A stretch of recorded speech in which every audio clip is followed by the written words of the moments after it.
And welcome in everyone to Recom247.com. This is the Recom247.com recruiting update. That is Daniel Pauling. I'm Zach Long, 15 hours away from National Signing Day. The moment is finally here, so we thought we'd take some time to have a little bit of a need to know. Everything you're going to need to know going into tomorrow morning. Daniel, are you ready to get this over with? Yeah, I'm sure, and I'm also sure that a lot of other people are kind of tired of seeing our ugly faces and want us to get off air. Absolutely. But hey, we're going to have a lot of coverage coming up. Let's start with something that's been kind of a hot topic with us the last couple days, because we've had some kids in here from Friendship, Cooper, and we talk about a preferred walk-on status with a school. What does that mean?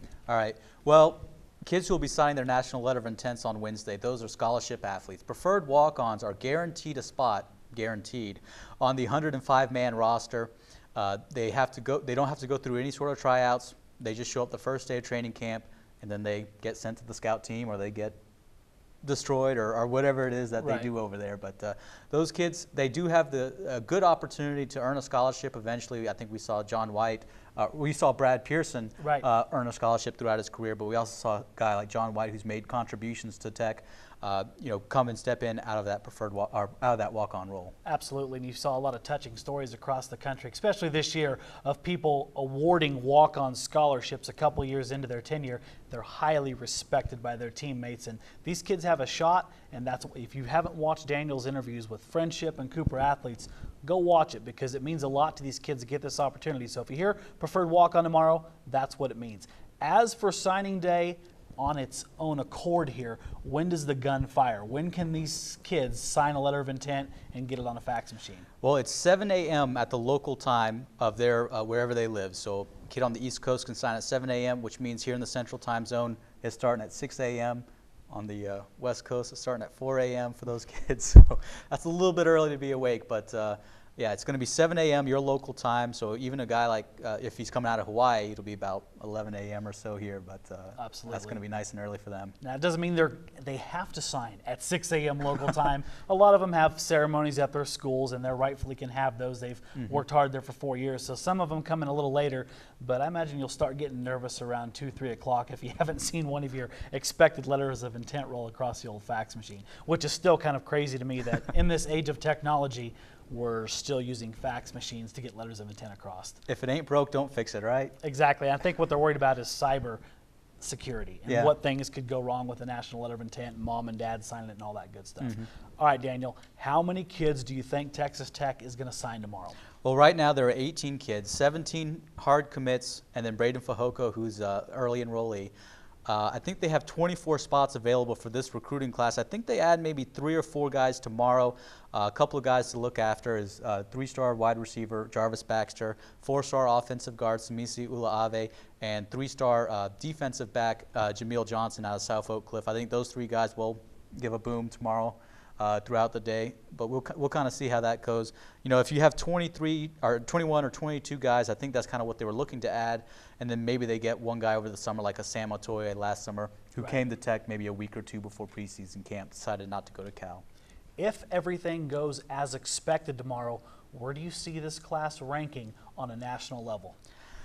If everything goes great for Tech, I could see them getting to maybe the low to mid 30s. Right now they're about 40. Obviously losing Jarrett Stidham and Carlos Strickland hurt a lot. Right. When you lose 2 big bell cows, 2 of your 3 best players, and you lose Darian Jackson, a 3-star safety as well. I mean, he's not a big name, but that's another kid you've lost. Right. That's going to hurt. That's going to drop your rankings. So if everything goes great, maybe 32 to 35 range. If they have like 6 kids flip tomorrow and everything goes great, I don't think that's going to happen, but maybe they can get into the 20s. Now, this wonderful mess that we're all going to deal with tomorrow, it's kind of unique. A lot of other NCAA sports have multiple signing periods, an early and a late.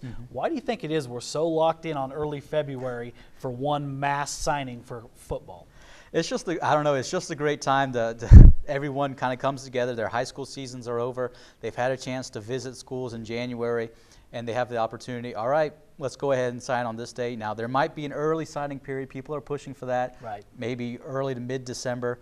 I know a lot of Tech fans might have been happy that they might have been able to lock up a Jarrett Stidham early if he had, if they had that early signing period. But maybe they get a couple of kids who can, sign then, get that, get their signing period or signing stuff over with, and not be able to be recruited by any other schools. You know, Right. if you sign your letter of intent, it's over. You know, other coaches can't contact you, so you don't have to worry. Right. In theory, you don't have to worry about anything. So an early signing day might be nice, and there's a lot of discussion about getting one. With the massive change coming right now on all levels of college football, especially with your Power 5 conferences, you can expect something eventually probably to change. But for right now, we deal with this system. February 4th, they fire the starter's pistol. We deal with this thing. Everyone can count their stars. And you're going to have a nice piece tomorrow, aren't you? Actually investigating the star system and if we're getting too caught up in it or if it's actually worth its weight, correct? Absolutely. I looked at 243 high school athletes who signed in the Big 12 class of 2010, so they just finished up their eligibility last fall. How did they play out? Were the stars worth anything? Were the stars garbage? You know. Right. That'll be a fun one to read, so go do that. Folks, we have a ton of coverage coming tomorrow. Here's our rundown. Daniel is going to be busy. Him and Don Williams are going to be at the Texas Tech football facility from 8 a.m. to noon. They're going to be there when all the letters of intent are arriving. Follow them on Twitter for instant analysis on all of these people. They're going to be talking to assistant coaches. Those videos will be up online at Daniel Pauling, at AJ_Don Williams. Two very important Twitter things to follow tomorrow. 2 p.m. we're going to hear from Cliff Kingsbury, David Gibbs, and Coach Morris, offensive coordinator, during a formal press conference. You can expect that video up as well. Recom247.com. My God, if you do not own a subscription, get over there and get that right now before tomorrow. RedRaiders.com, and then let's not forget about our print edition on Thursday. We've got a really cool full-page wrap that Don and everyone else on our sports staff, including Daniel, have put a lot of work into, so go see that as well. For now, though, I am tired of talking about the build-up to National Signing Day. All the analysis you could ever ask for, right? Coming at them tomorrow? Absolutely. There you go. Go follow Daniel Pauling. For now, though, we're finally going to bid farewell. This has been the Recom247.com recruiting update. Zach Long, that's Daniel Pauling. We'll see you on Wednesday.